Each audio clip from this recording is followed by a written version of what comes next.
우리에게 주신 말씀은 예레미야 5절에서 6절입니다. 여호와의 말씀이니라. 보라, 때가 이르리니 내가 다윗에게 한 이로운 가지를 일으킬 것이라. 그가 왕이 되어 지혜롭게 다스리며 세상의 정의와 공의를 행할 것이며 그의 날에 유다는 구원을 받겠고 이스라엘은 평안히 살 것이며 그의 이름은 여호와 우리의 공이라 일컬음을 받으리라. 아멘. 예, 참 귀한 성경 봉독입니다. 우리 하이스쿨부터 지금 이 자리에 참석한 우리 자녀들은 거의 대부분 여기서 태어난 아이들입니다. 그래서 어떤 면에서는 한글보다는 영어가 훨씬 더 편한 아이들인데 저희 교회에서는 계속해서 한글을 쓰면서 또 한글을 통해서 하나님을 깊이 만나는 그런 마음으로 교회를 세워가고 있습니다. 저희들은 계속해서 예레미야 말씀을 공부하고 있는데 특별히 지난 주일에 저희들은 한 가지 상징적인 행위를 봤습니다. 기억하실지 모르겠지만 예레미야가 흰놈의 아들 골짜기라고 하는 곳에 가서 이 옹기를 들고 깨뜨리는 어떤 그런 퍼포먼스를 통해서 남유다의 심판이 일어날 것에 대한 모습을 보여줬는데 그 심판이 그냥 일반적인 심판이 아니라 아주 처참한 심판이었다. 좀 그런 내용을 지난주에 나누었습니다. 그런데 우연인지 이것이 필연인지 아니면 하나님의 뭐 어떤 섭리인지 모르겠지만 지난주 저희들이 중고등부 성경 공부 시간에 네덜란드 신앙 고백서 마지막 37조의 제목이 뭐냐 하면 최후의 심판이었습니다. 최후의 심판 내용을 우리 친구들과 같이 공부했습니다. 여러분들도 나중에 공부해 보시면 알겠지만 최후의 심판에 관한 내용은 좀 어렵습니다. 그런데 여기서 나고 자란 우리의 자녀들이 최후의 심판에 관한 내용을 이렇게 배우는 것이 얼마나 힘들었겠습니까? 그런데 신기한 것은 지난 주일 내용과 이 본문이 조금 중복되어서 그런지 모르겠지만 훨씬 더 많은 관심을 가지면서 내용에 좀 집중을 했습니다. 그리고 다 마치고 나서 질문을 하는데 평소에는 질문을 잘 안 하는 친구들이 지난주에는 질문을 굉장히 많이 했습니다. 그중에 특별히 하나의 질문이 뭐였냐 하면 여러분들도 한번 대답해 보십시오. 목사님, 만약에 최후의 심판이 오기 전에 예수님을 믿다가 죽은 사람은 2번 심판을 받는 건가요? 다시 한번 해볼게요. 최후의 심판이 오기 전에 예수님께서 재림하시기 전에 심판주로 오시기 전에 이미 죽어버렸어. 그럼 그 죽은 사람은 예수님이 다시 오시면 또 심판을 받는 건가요? 라고 질문을 했다면 오늘 설교를 마치고 집에 가다가 여러분의 자녀가 이 설교를 듣고 질문을 했다면 여러분들은 무엇이라고 대답을 해 주시겠습니까? 여기에 대한 정확한 답을 우리가 알아야 그들에게 뭔가 말을 해줄 거 아닙니까? 정답은 2번 심판받지 않는다라고 명확하게 알려줘야 합니다. 믿는 사람의 죽음은 단 한 번의 심판밖에 없습니다. 요한계시록 20장 6절 말씀입니다. 이 첫째 부활에 참여하는 자들은 저기에 기록된 첫째 부활에 참여하는 자들이 누구냐 하면 예수 믿다가 죽은 사람들입니다. 첫째 부활에 참여한 자들은 복이 있고 거룩하도다. 그들은 둘째 사망이 그들을 다스리는 권세가 없고 심판 2번 받지 않는 얘기입니다. 도리어 그들이 하나님과 그리스도의 제사장이 되어 1000년 동안 그리스도와 더불어 왕노릇하리라. 저기에 첫째 부활에 참여한 그 사람들은 절대 2번 심판에 대한 내용이 없고 오히려 1000년 동안 그리스도와 함께 왕노릇한다라고. 그래서 그들에게는 오히려 죽은 것이 복이 있고 거룩하다. 그렇게 말했습니다. 저기서 말하는 것이 뭐냐 하면 구원받을 수 있는 기회는 육신의 죽음이 끝나기 전에 한 번밖에 없다는 얘기입니다. 우리가 진짜 하나님 나라의 백성이 되고 만약에 그 나라의 그 어떤 성도가 되길 원한다면 이 땅 가운데에 이미 결정이 나야 한다는 것입니다. 이 땅 가운데 십자가 복음을 정확하게 알고 그 십자가 복음을 통해서 하나님과 깨어졌던 관계가 연결되는 그 일이 이 땅에서 일어날 때에 우리는 죽어도 그냥 그곳으로 하나님 앞에 바로 간다는 사실입니다. 더 이상 기회는 없다는 사실입니다. 따라서 이 땅에 살았을 때에 눈 떠 있을 때에 신앙생활 잘 해야 됩니다. 쉽게 말해서 예수님을 믿는 사람도 육신적인 죽음은 피할 수 없습니다. 하지만 그들은 둘째 사망과는 전혀 관계없는 자가 되는 것입니다. 이러한 결과로 예수 믿는 사람은 살아있어도 복받은 것이고 육신적인 죽음을 맞이해도 복받은 것입니다. 살아도 복받고 죽어도 복받은 자가 바로 이 현재의 예수 그리스도를 자기의 주인의 왕으로 모신 진정한 그리스도인이라는 것입니다. 저는 제가 이 하는 내용을 그 질문을 했던 우리 친구들이 이해를 하든지 못하든지 사실은 별로 중요하지 않고 이 질문을 했다는 자체가 저에게는 감격입니다. 왜냐하면 지금처럼 이런 시대에 중고등부 아이들이 어른 예배를 참석하며 그것도 설교를 들어서 그 설교를 가지고 심판에 대한 질문을 한다는 것은 저는 기적이라고 생각합니다.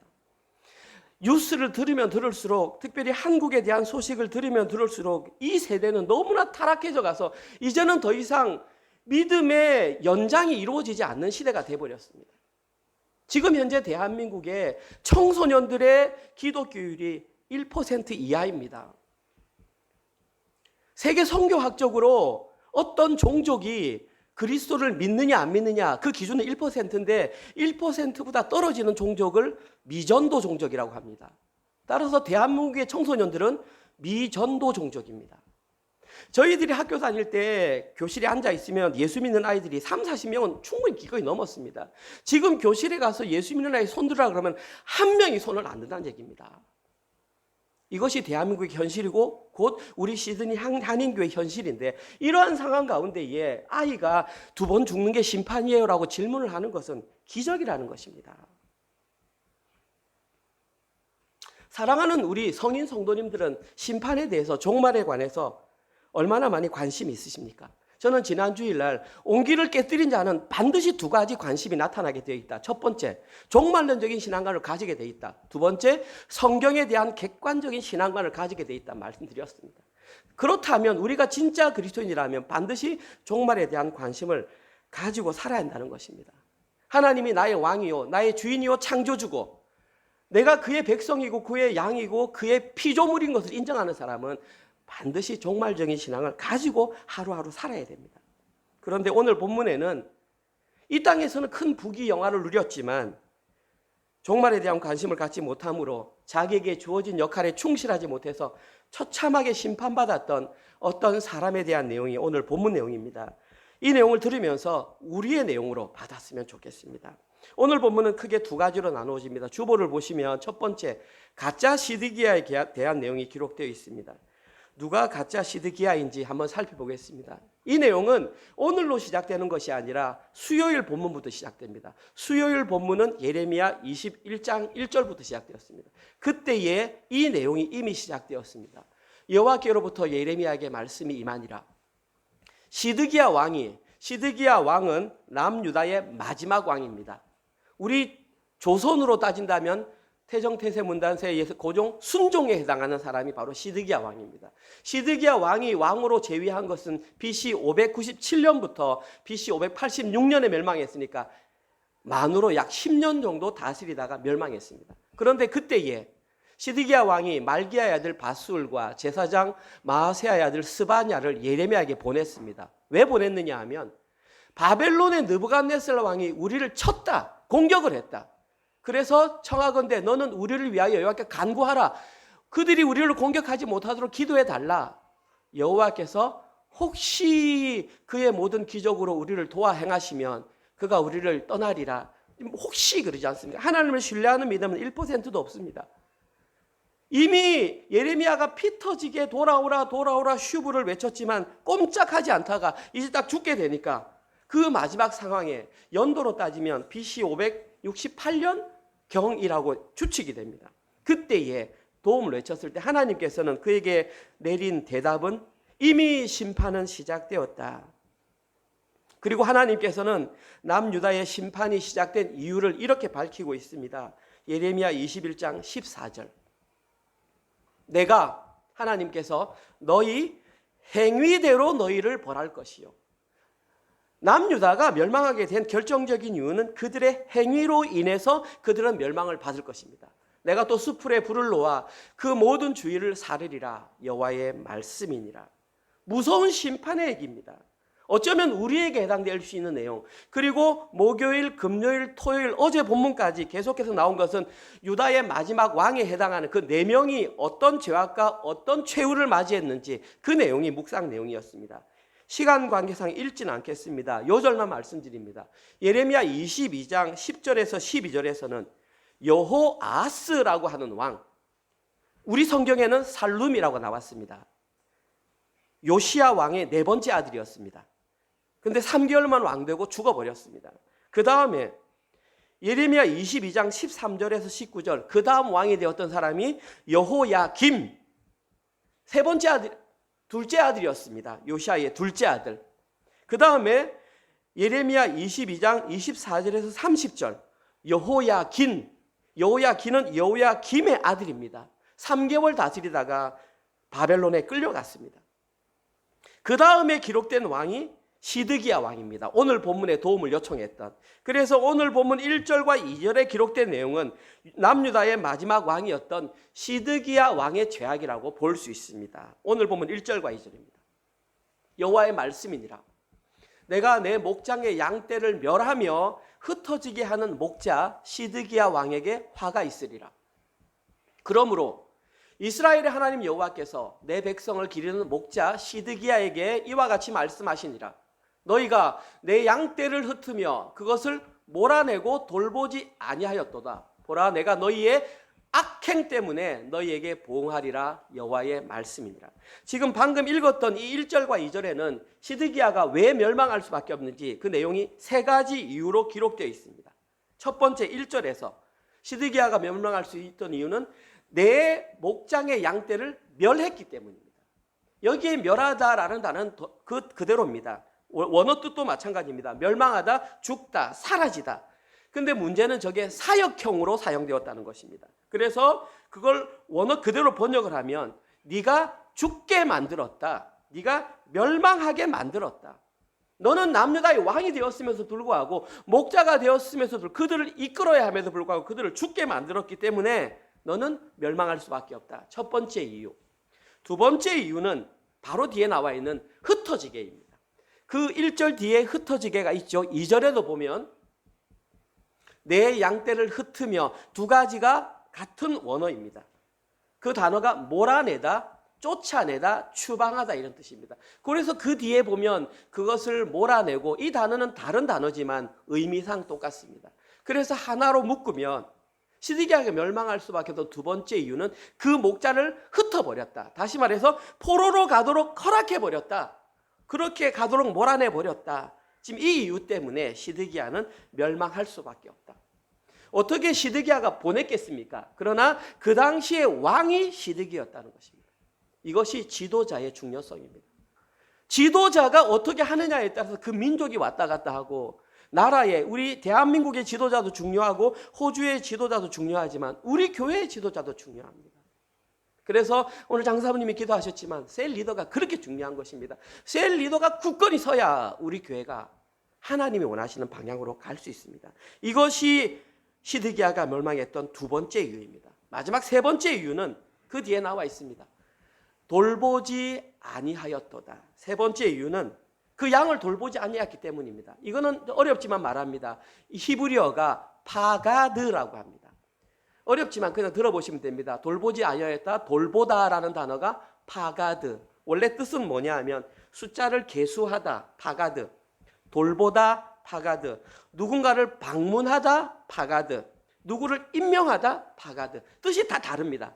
그런데도 한 단어를 씁니다. 파가드. 오늘은 어떤 단어를 쓰냐면 돌보다라는 단어를 썼습니다. 그런데 그 앞에 부정을 의미하는 로, 이거는 강한 부정입니다. 그래서 합쳐서 원어대로 하면은 전혀 돌보지 않았다. 아마 제 생각에는 시드기야가 멸망을 당할 수밖에 없었던 가장 큰 이유가 자기 백성을 전혀 돌보지 않았기 때문이라고 생각합니다. 왜냐하면 이 시드기야는 원래 왕이 될 수 있는 인물이 아니었습니다. 어렵지만 한번 보십시오. 요시야 왕이 되었고, 첫 번째 아들이 요하난인데 어떤 일로 왕이 안 되었습니다. 그리고 네 번째 아들인 여호아하스가 그 다음 왕이 되었습니다. 자, 그 다음에 여호아하스가 3개월 만에 출애굽으로 쫓겨가자 두 번째 아들인 여호야김이 왕이 되었습니다. 그리고 여호야김에게 아들이 있어서 그의 아들인 여호야긴이 왕이 되었습니다. 자, 그럼 보십시오. 여호야긴이 죽어버리면 여호야긴의 자녀나 동생이 왕이 돼야 됩니다. 그런데 그가 왕된 게 아니라 다시 요시야의 아들인 시드기야가 왕이 되었습니다. 결론적으로 말해서 조선시대에 세종대왕의 아들이 문종이고 문종의 아들이 단종이고 단종이 죽었으면 그 아이나 그 다른 사람이 돼야 되는데 삼촌인 수양대군이 왕이 되었잖아요. 똑같은 거예요. 왕이 안 될 사람이 지금 왕이 되었다는 것입니다. 그래서 왕이 되었어요. 어쨌든 어부지리격으로 왕이 되었다면 자기 직분을 잘 깨닫고 양들을 잘 돌보아야 하는데 이 사람은 자기 양들을 돌보지 않고 자기 배만 불리다가 결국 남유다 마지막에 왕이 되었습니다. 그래서 하나님께서는 마지막 말씀에 너희의 악행 때문에 너희에게 보응하리라, 심판한다는 뜻이잖아요. 저기에 보응하리라 단어가 파가드입니다. 방금 위에 썼던 돌보다라는 단어와 저 보응하라는 단어가 똑같은 단어예요. 같은 단어인데 지금 다른 의미로 썼다는 것입니다. 저기에서 보응하다는 원래 뜻에 방문하다라는 뜻을 썼어요. 그래서 저 두 단어를 만약에 같이 쓴다면 네가 네 목자를 방문하지 않았기 때문에 내가 너를 방문하겠다. 내가 방문하는 순간 너는 끝장이다. 그 말입니다. 하나님께서는 예레미야를 통해서 지금 같은 단어를 언어 유희라 그러죠. 동시에 사용하면서 그가 얼마나 잘못했는지를 그렇게 밝히고 있습니다. 뿐만 아닙니다. 여기서는 보응하리라가 분사형으로 쓰였습니다. 미래가 아니라 즉시 일어난다는 것입니다. 하나님의 방문이 즉시 심판이 일어날 것이다. 예레미야는 의도적으로 같은 단어를 반복해서 다른 의미를 쓰면서 시드기야 왕에게 그 임박함이 얼마나 긴박한지를 우리에게 알려주고 있습니다. 그런데 이 문제를 해결하기 전에 우리가 한 가지 더 해결해야 될 문제가 뭐냐면 저기에 보시면 보라 내가 너희의 악행 때문에 우리는 지금 시대의 시드기야에 대해서 말하고 있는데 저기서 너희는 복수란 말입니다. 그러면 여러 사람에게 지금 말하고 있다는 것입니다. 지금 그 대상자는 시드기야인데 왜 저기서 너희라는 단어를 사용했을까요? 그것은 시드기야라는 이름 때문입니다. 시드기야라고 하는 말의 뜻이 뭐냐 하면 여호와는 의로우시다. 다른 말로 말하면 여호와는 나의 공의. 여기에 이 단어가 시드기야입니다. 그러면 시드기야는 여호와의 공의를 준행하면서 살았으면 심판을 안 받았을 텐데 지금 여호와의 공의대로 준행을 받지 않았기 때문에 멸망을 당했고 결국은 그 이름 때문에 지금 저렇게 대표로 기록되어 있다는 것입니다. 쉽게 말해서 시드기야는 정의와 공의를 실현해야 함에도 불구하고 자기 생애에 정의와 공의를 실현하지 못했기 때문에 심판을 면할 수 없었던 것입니다. 더 재미있는 사실 알려드릴까요? 원래 저 사람의 이름은 시드기야가 아니었습니다. 열왕기하 24장 17절입니다. 자 보십시오. 바벨론 왕이 또 여호야긴 마지막 그 시드기야 앞에 왕이죠. 여호야긴의 숙부 마따니아 하나님의 선물이란 뜻입니다. 마따니아를 대신하여 왕으로 세웠습니다. 그리고 그의 이름을 고쳐 시드기야로 부렸습니다. 그럼 결국 시드기야라는 이름을 누가 줬냐 하면 바벨론 왕이 줬습니다. 원래 이름은 마따니아였고 왕이 될 사람도 아니었는데 바벨론 왕이 너 왕해 하고 너 이름 시드기야로 고쳐 주었단 말입니다. 왜 저기서 시드기야를 마따니아를 왕으로 세우고 이름을 시드기야로 고쳤을까요? 저도 잘 모른다고 생각하다가 성경을 읽고 찾아보니까 이런 구절이 나오더라고요. 역대상 3장 16절입니다. 보십시오. 여호야김의 아들 요시야의 둘째 아들입니다. 여호야김의 아들들의 이름은 여고냐, 저기 여고냐가 여호야긴입니다. 왕이 되었습니다. 그리고 그의 아들 시드기야요. 그러면은 여호야김에게는 아들이 두 명이 있었습니다. 한 아들의 이름은 여호야긴, 또 다른 아들의 이름은 시드기야. 그러면 여호야김이 죽었고 여호야긴이 왕이 되었어요. 그럼 여호야긴이 죽으면 누가 왕이 돼야 되나요? 제가 왕이 돼야 되는 거예요. 그런데 쟤를 왕을 안 시키고 마따니아라는 삼촌을 시키면서 저 아이의 이름을 가져왔다는 것입니다. 다시 말해서 마따니아는 가짜 시드기야였던 것입니다. 왕이 되어야 될 사람이 왕이 된 것이 아니라 바벨론 왕이 이 아이 이름을 가져오면서 그의 삼촌 마따니아를 대신하여, 다시 말해서 저기 말고 시드기야 왕으로 기록된 사람은 세상 권력이 세운 시드기야, 세상과 타협한 시드기야. 그 시드기야는 반드시 하나님의 심판의 대상이 될 수밖에 없다는 것입니다. 진짜 시드기야는 어디로 갔는지 우리는 모릅니다.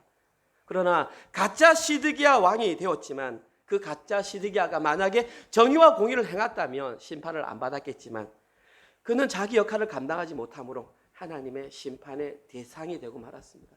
이것이 바로 가짜 시드기야의 모습입니다. 재밌는 것은 오늘 본문에 진짜 시드기야가 누군지 명확하게 밝히고 있습니다. 두 번째 내용, 진짜 시드기야. 첫 번째, 그럼 시드기야는 누구신가? 정체. 오늘 본문 5절과 6절입니다.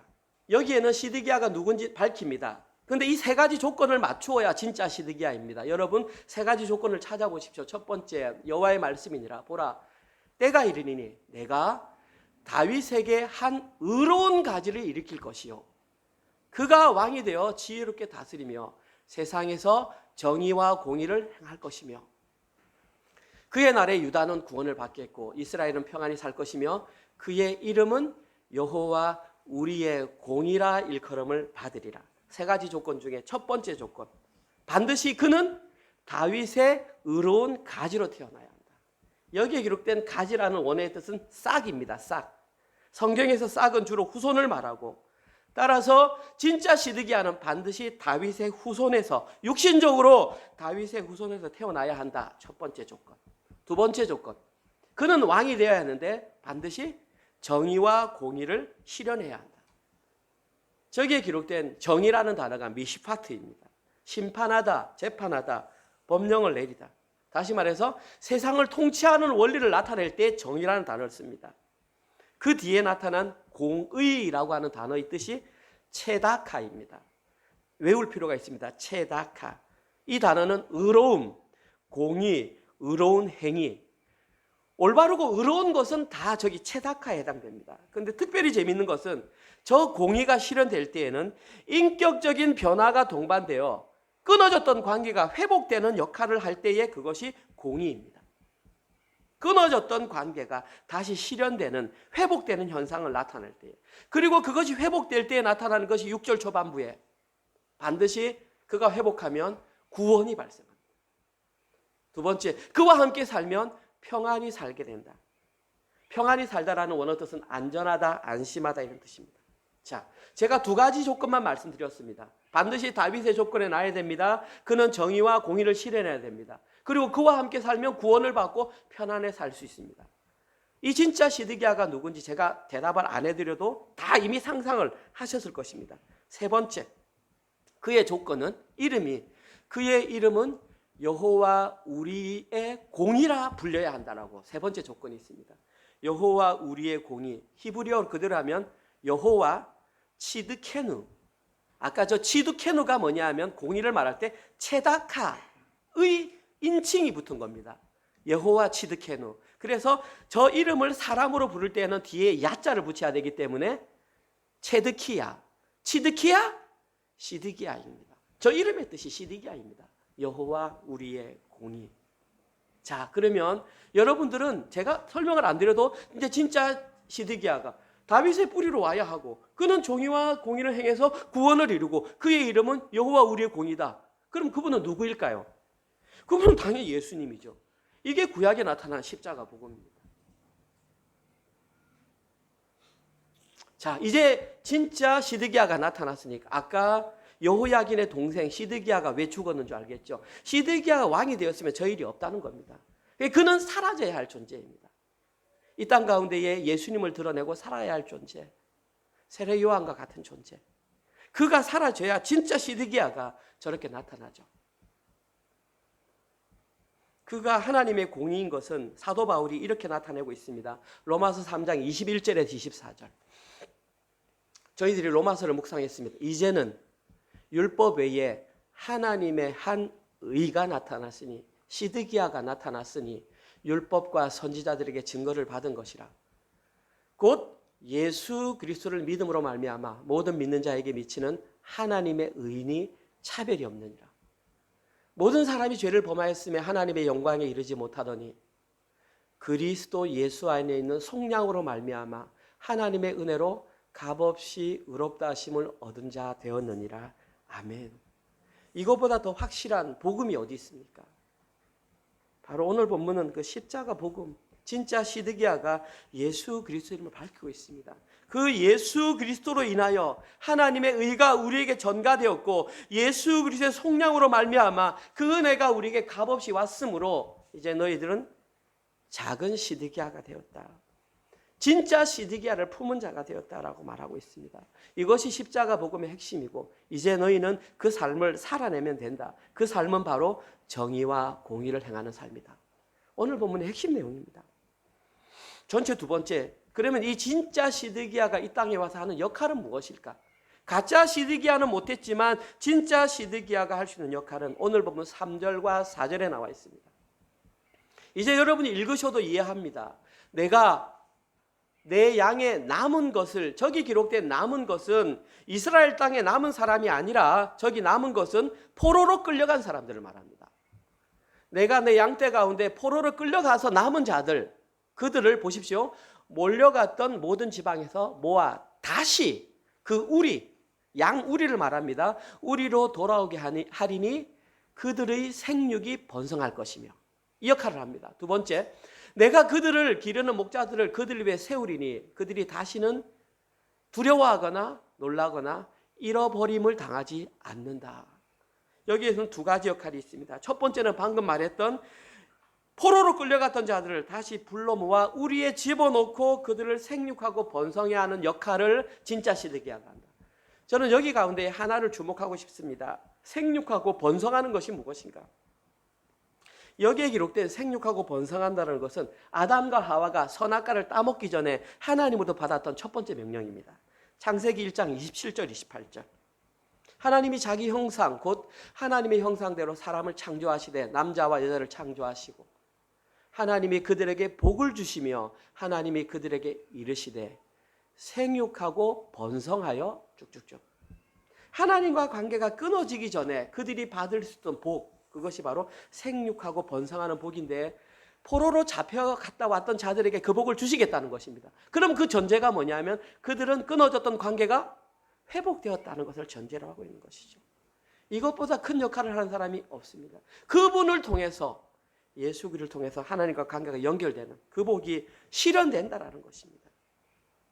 그 역할을 한 분이 바로 예수 그리스도 진짜 시드기야. 두 번째 역할은 그들을 다시 불러 모아서 생육하게 한 이후에 세 가지를 합니다. 첫 번째, 그들을 두려워하거나 놀라게 하거나 잃어버리지 않게 하겠다. 저는 여기서 잃어버리지 않는다라는 단어에 주목을 하고 싶습니다. 여러 가지 이유가 있습니다. 그러나 가장 주된 이유는 저기 잃어버리지 않는다의 히브리어가 파가드입니다. 아까 방문하다, 돌보다 라는 단어와 똑같은 단어가 잃어버리다. 저기 잃어버리다는 어디서 유치됐냐 하면 계수하다, 세다에서 유치되었습니다. 그들을 셈에서 빠뜨리지 않겠다는 뜻입니다. 왜 하나님께서는 이 짧은 구절에 파가드라고 하는 단어를 3번이나 반복하면서 이걸 강조하고 있는 것일까요? 그것은 바로 진짜 시드기야와 가짜 시드기야가 극적으로 다르다는 것을 말하는 것입니다. 가짜 시드기야는 못합니다. 그런데 진짜 시드기야가 할 수 있는 것은 바로 잃어버림을 당하지 않게 하는 것. 구원은 진짜 시드기야만 할 수 있다는 것을 알려주는 것입니다. 요한복음 6장 39절 40절. 예수님이 오병이어를 일으키고 나서 하신 말씀입니다. 나를 보내신 이의 뜻, 하나님의 뜻은 내게 주신 자 중에 내가 하나도 잃어버리지 아니하고 마지막 날에 다시 살리는 것이니라. 잃어버리지 않는데 중요한 것 마지막 날에 다시 살리는 것이다. 40절.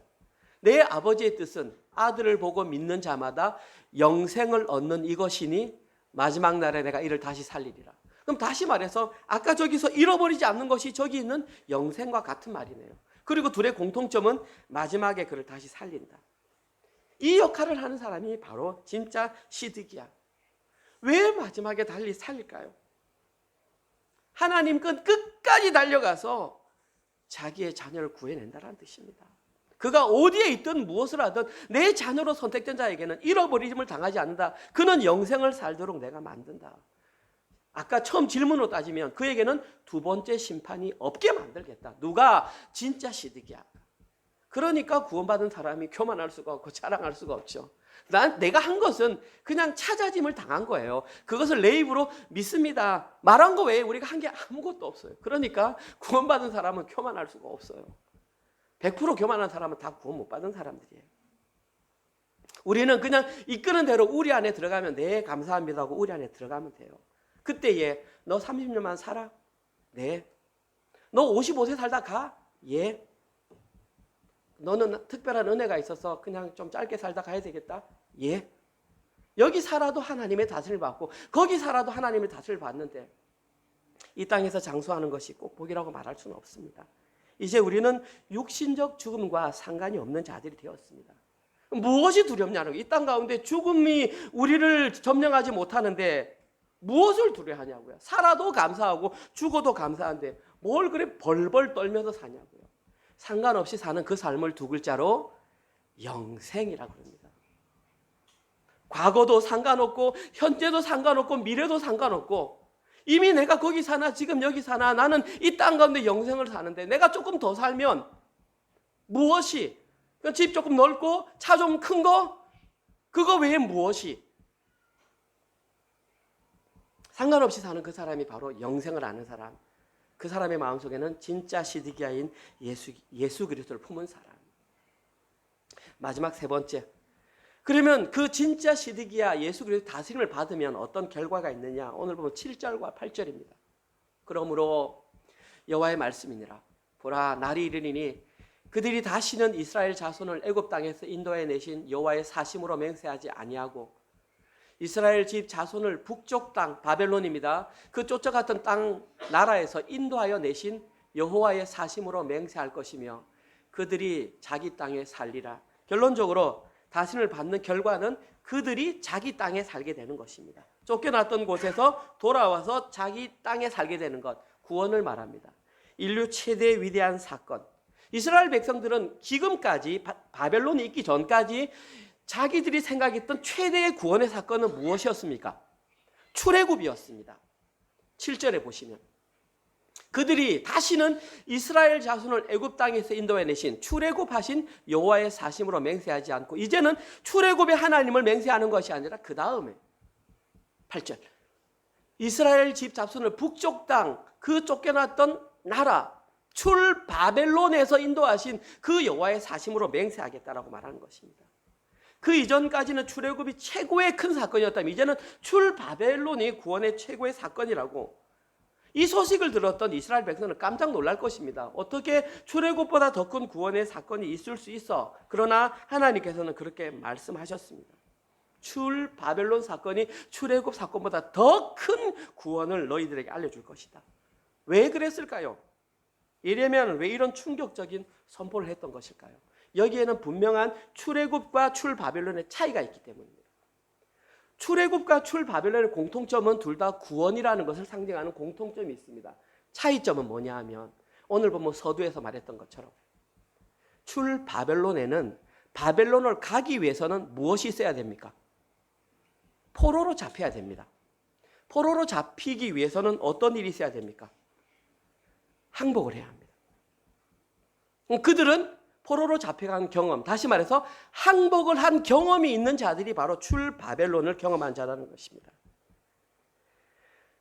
항복 말은 쉽지만 그 당시에 항복은 얼마나 자존심 상한 얘기인 줄 아십니까? 예레미야가 외쳤을 때 항복해야 산다. 어떻게 째째하게 항복을 해? 남자가 살다가 칼에 맞아 죽더라도 죽어야지. 훨씬 더 멋있어 보이고 훌륭해 보이는 모습 아닙니까? 근데 예레미야는 항복해야 된다고 말했습니다. 21장 19절 예레미야. 이 성읍에 사는 자는 칼과 기근과 전염병에 죽으려니와 너희를 애워싼 갈대아인에게 나가서 항복하는 자는 살 것이나 그의 목숨은 전리품같이 되리라. 살려주긴 살려준다. 그런데 너는 반드시 전리품이 될 것이야. 전리품은 전쟁에서 승리한 사람이 뺏어가는 겁니다. 뺏어간다는 것이죠. 수치와 모욕을 당한다는 것이죠. 그러나 그것을 참아내는 것이죠. 질문 드리겠습니다. 만약에 여러분들이 저 당시에 예레미야의 선포를 들었다면 항복을 선택하시겠습니까? 폼나게 싸우다가 죽는 걸 선택하시겠습니까? 세상의 원리, 이 땅에 살아가는 사람, 현명한 사람, 똑똑한 사람, 모든 사람들은 싸우다 죽어야지. 그러나 하나님을 진짜 아는 사람, 시드기야의 다스림을 받는 사람은 항복하라 그러면 항복해야 되겠구나. 이해하면 좋지만 이해 못해도 항복하라 그러면 항복해야 되겠구나. 그것이 하나님의 다스림을 받는 사람이고, 하나님께서 그렇게 명령하셨던 이유는 70년 후에 돌아올 약속이 있었기 때문에, 그리고 그는 영적인 눈이 띄어서 그 70년을 본 것이죠. 영생을 본 것이죠. 내가 여기서 사나 내 후손이 70년 후에 돌아오나 사실은 하나님께서 하시는 것은 정확하구나 인정하고 항복한 것이죠. 그걸 인정하지 못한 사람은 싸우다가 죽었겠죠. 하나님의 시각은 우리의 시각을 다르다는 것입니다. 그것을 인정하는 사람만 항복할 수 있고, 영적인 눈이 뜨인 사람, 이 현실을 살면서 묵시를 본 사람만 그렇게 순종할 수 있다는 것입니다. 쉽지는 않다고 말씀드렸습니다. 그들이 항복하기 위해서는 반드시 한 가지 절차를 버려야 되는데, 그것이 뭐냐 하면 자기 의를 버려야 합니다. 여호와의 공의로 마음을 채운 사람만 자기 의를 버릴 수 있습니다. 종교적인 형이 행식 아무 상관없습니다. 그것 가지고 다 할 수 있어요. 목사할 수 있고 장로할 수 있고 집사할 수 있고 권사할 수 있습니다. 평생 그렇게 살 수 있습니다. 그런데 이 자기 의를 버리지 못하면 진짜 시드기야의 다스림을 받지 못합니다. 항복했던 사람이 바로 자기 의를 버린 사람입니다. 하나님께서는 오직 그들 한 사람 한 사람 찾아내어서 내 땅으로 돌아가게 해서 그들에게 하는 나라에 들어가게 하겠다. 그들에게 구원을 주겠다. 그들이 사는 나라가 영생입니다. 오늘 본문은 이 얘기를 하고 있습니다. 오늘 설교를 마무리하겠습니다. 사랑하는 성도님들은 진짜 시드기야를 발견하시고 그분의 다스림을 받고 계십니까? 만약에 그러시다면 여러분에게는 표시가 나타나야 됩니다. 나 그랬어. 물론 그것도 표시가 되겠지만 진짜 표시는 삶으로 드러나야 합니다. 여러분의 삶에서 그분의 다스림을 받기 위하여 정의와 공의를 실현하는 그 삶이 몸부림치는 모습이 우리에게 드러나야 한다는 것입니다. 그들이 몸부림치는 가장 대표적인 것이 이 세상의 원리를 따르지 아니하고 하나님 나라의 원리를 따르는 것. 하나님 나라는 섬김의 원리, 낮아짐의 원리, 비움의 원리. 이것이 내게 어떻게 드러나느냐? 한 가지 예를 들면 이렇습니다. 저는 하나님께서 교회를 세워주신 동력, 이유는 저는 성장이 아니라 성숙이라고 생각합니다. 저는 성장이 아니라 성숙이라고 생각합니다. 교회가 성장하기 위해서는 세상의 원리인 효율성의 원리가 적용돼야 합니다. 조금 능력이 부족한 사람은 제끼고, 저 사람 안 돼, 이 사람 능력이 있으니까 2배 주고, 그럼 이 사람이 2번 데려오고 착착착. 이것이 효율성의 원리입니다. 그런데 성숙을 따르는 사람은 효율성의 원리를 따르지 않습니다. 조금 더디 가더라도 손잡고 함께 갑니다. 그리고 그를 세워주려고 합니다. 그리고 기다릴 수 있습니다. 이 효율성에 따르지 않을 때에 하나님 원하시는 성숙이 일어납니다. 반대로 얘기하면 효율성의 원리를 찾아서 가는 순간 저는 장담합니다. 저희 은혜로교회 바로 두동강 납니다. 그냥 바로 분열이 일어납니다. 이것이 의미하는 것은 저희 교회에 그 효율성의 원리가 들어오지 못하도록 우리는 철저하게 막아야 합니다. 제가 막을 것입니다. 그것을 가지고 잣대를 대거나 하는 것이 있으면 저는 제가 목사직을 걸고 막을 것입니다. 여러분이 저를 내보내더라도 그 원리가 못 들어오도록 저는 막을 것입니다. 바로 교회가 분열됩니다. 교회가 커지면 커질수록 그 상황은 더 심해집니다. 조금 능력 있는 사람이 들어오고 좀 누가 들어와서 하면 교회가 커지는 것 같지만 그렇지 않습니다. 같이 세워가고 같이 끌어가고 같이 끌어가지 못하면 그 성숙의 길로 갈 수 없습니다. 좀 천천히 가더라도 효율성이 아니라 한 사람을 소중히 여길 줄 알아야 합니다. 때로는 비효율적으로 보인다 할지라도 그 한 사람을 위해 효율적인 것을 과감히 버릴 수 있어야 합니다. 저는 이렇게 하루하루를 살아가는 그 사람이 진짜 시드기야를 만난 사람이라고 확신합니다. 그리고 개인적으로 여기에 예배드리는 모든 사람, 우리 아이부터 어른까지 진짜 시드기야를 만나서 그분의 다스림을 받았으면 좋겠습니다. 그렇게 되길 원하시면 오늘 이 시간 출바벨론을 경험하십시오. 출바벨론이 되기 위해서는 포로로 잡혀가야 되고, 포로로 잡혀가려면 항복해야 되고, 항복하려면 자기 의를 버려야 합니다. 그리고 그 자리에 하나님의 공의를 채우셔야 합니다. 아마 생각보다 힘들 겁니다. 자존심 많이 상할 거고 수치와 수욕을 당할 겁니다. 그래서 걸러지는 겁니다.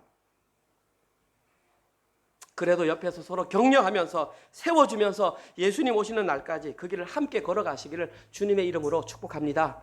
아멘. 오늘은 성경 구절 하나 읽으면서 마치겠습니다. 이 구절은 같이 읽겠습니다. 두 번 반복해서 읽겠습니다. 히브리서 10장 24절 25절 같이 읽습니다. 시작. 서로 돌아보아 사랑과 선행을 격려하며 모이기를 패하는 어떤 사람들의 습관과 같이 하지 말고 오직 권하여 그날이 가까움을 볼수록 더욱 그리하자. 한 번 더 읽겠습니다. 시작. 서로 돌아보아 사랑과 선행을 격려하며 모이기를 패하는 어떤 사람들의 습관과 같이 하지 말고 오직 권하여 그날이 가까움을 볼수록 더욱 그리하자. 아멘. 하나님, 하나님의 공의가 우리의 마음 가운데에 저희 교회 위에 이 나라 위에 선포되기를 소망합니다. 하나님, 이제는 더 이상 세상의 원리를 따라 살지 않는 저희들 되게 하여 주시옵소서.